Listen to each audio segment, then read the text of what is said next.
Кудай қаласа біздің Тоқтоғұл шаарыбыздын стадиону жақында мына ачылыш астында туруп атат. Кудай қаласа акыркы даярдыктар көрүлүп атат.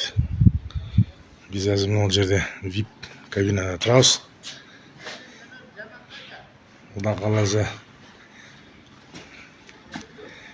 биз бага телевизордон көргөн поле насип кылды биздин Токтогулга.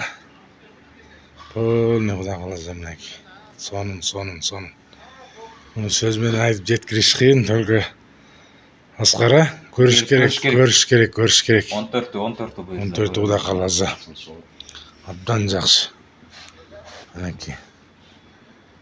Мындай чоң соц объект салынып атса Токтогулда. Да. Шүкүр насип кылсын эми ушул жекте жакшылыктарга, Токтогулдун командасын ийгиликтерге жетелеген ак жолтой стадион болсун Кудай қаласа.